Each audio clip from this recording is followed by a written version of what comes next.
Hey Canucks fans, easy to second guess who started the overtime for the Canucks, but it was probably the right decision. I'm Clay Emo, I'm at Canuck Clay on Twitter, I'm at Clayton Emo on Instagram. I'm the founder of the GLCPC, the Good Looking Canucks Positivity Club. This is my Canucks take, all in one take. It's Clay's Canucks commentary for Tuesday, February the 16th. This is a Canucks insight that's positive and timely. Want to give a shout out to my Hall of Fame members, Jens95, simalexander, Justin Credible, and nucksfan number 29. Thank you for your continued support, and thank you to the support of all members. If you want to join the CCC Crew by becoming a member of this channel, you can watch the join video, press the join button underneath any of my videos, or look at the memberships tab on my channel. And if you don't choose to support right now financially, that's cool too. Thank you for your support nonetheless. Good live stream last night after the game. Decent performance by the Canucks. A couple mishaps in the second period led to their ultimate undoing. But let's talk about some of the positives first. Let's talk about the fact that Brock Boeser scored. Remember, they were shorthanded, so they're five skaters aside, but with no goalie in their net. And it was a really nice play on that game tying goal with 30 seconds left. An important face-off win, and then a nice little touch pass from Pettersson to Myers as Boeser's curling at the blue line to head towards the net. Myers has to evade the Calgary forechecker, tips the puck over to Boeser. Boeser actually had to take it from his backhand, if you watch it again. Took it from his backhand to his forehand very quickly, and then as Miller and Horvat are rushing the net, as Tanev is sliding over to try and block the shot or to cause disruption, maybe screens Markstrom, and Boeser does an excellent shot and puts the puck into the net. Like I said, past Markstrom, and then the game is tied and we're all feeling good. So I really like that play, really like the determination of the Canucks, and a play that was well executed off the face-off win, which it all starts with. Speaking of face-off wins, then you go to the overtime, and it's kind of funny, like now that I look back at it, and this is kind of what I opened the video with, now that I look back at it, it was the right decision to start Beagle and Myers and Edler, because the bottom line is you have to look through the lens of we are still killing a penalty with Quinn Hughes in the box. Yeah, it would be fun if it was Horvat and Schmidt or Myers and Pettersson or Boeser or Miller. But remember, you're killing a penalty first and foremost. And then Jay Beagle has a 56% face-off win rate right now, whereas Horvat is only 53%. So by the percentages, Beagle is better on face-offs, and Beagle's a actual penalty killer, better penalty killer than Horvat. He kills penalties this season, whereas Horvat hasn't really killed penalties for the last few seasons. So for those two reasons alone, you don't question that decision, because Beagle's better at face-offs and he's an actual penalty killer. Now, it's just funny looking at it in hindsight. Obviously, we know what happens. Calgary wins the draw, take possession, enter our zone, don't give up the puck, and then they score. Just 23 seconds into the extra frame.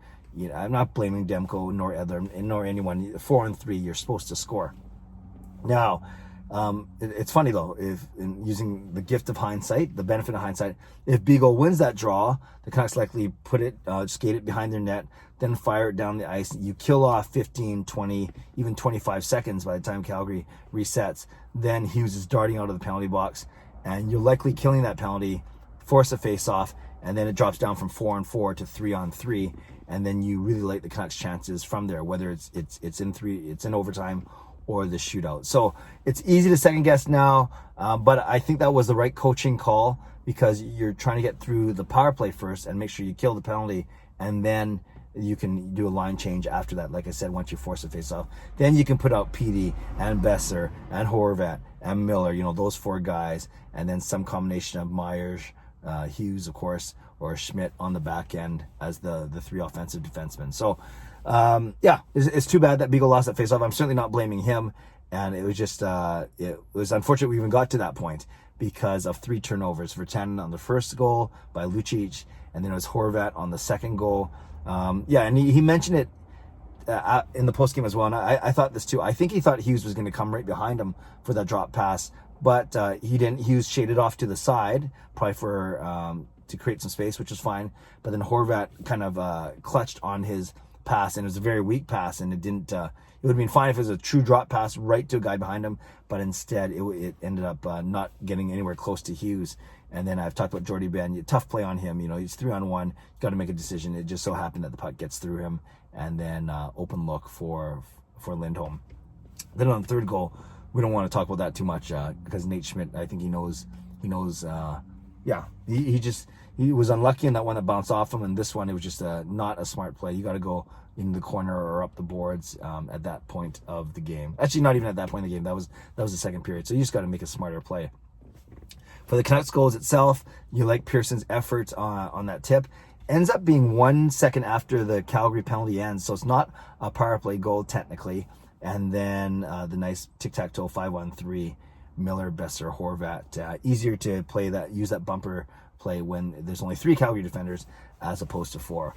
But the power play, so it's kind of tricky, right? You look at the stats sheet, you say it was 1 for 7. That's not great. Then you consider Pearson's goal, which is in essence, for all intents and purposes, a power play goal. Then you say, okay, is that 2 for 7? That sounds a lot better than 1 for 7. But overall, when the Canucks had a chance to tie the game earlier, you wish that the first power play unit looked a bit sharper.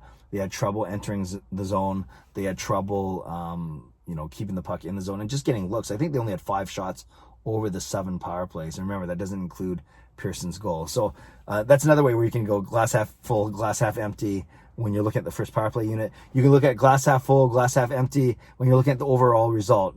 You could say, yeah, it's great that the Canucks actually eked out a point, considering all the circumstances. They were shorthanded when they got that goal to send it to overtime.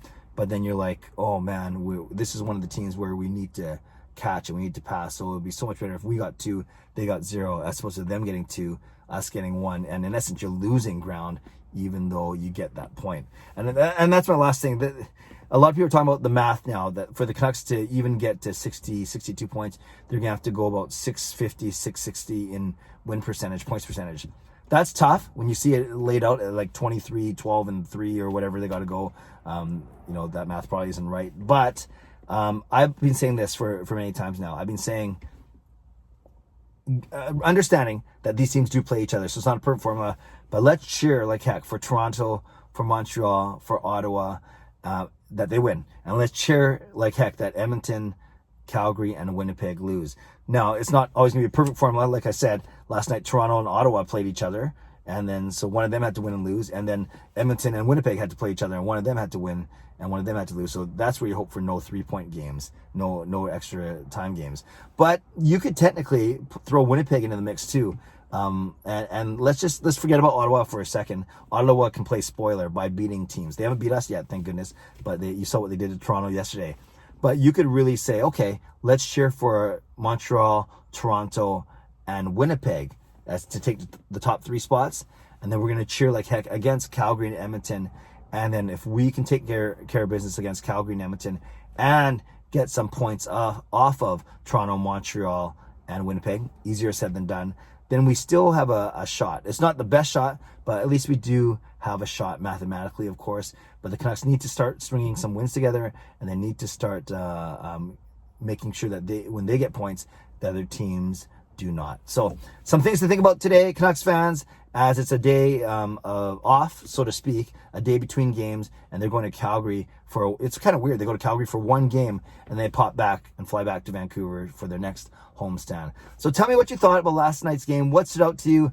Are you glass half full, glass half empty? Do you look at it as the Canucks earned a point versus the Canucks lost a point? Put it that way.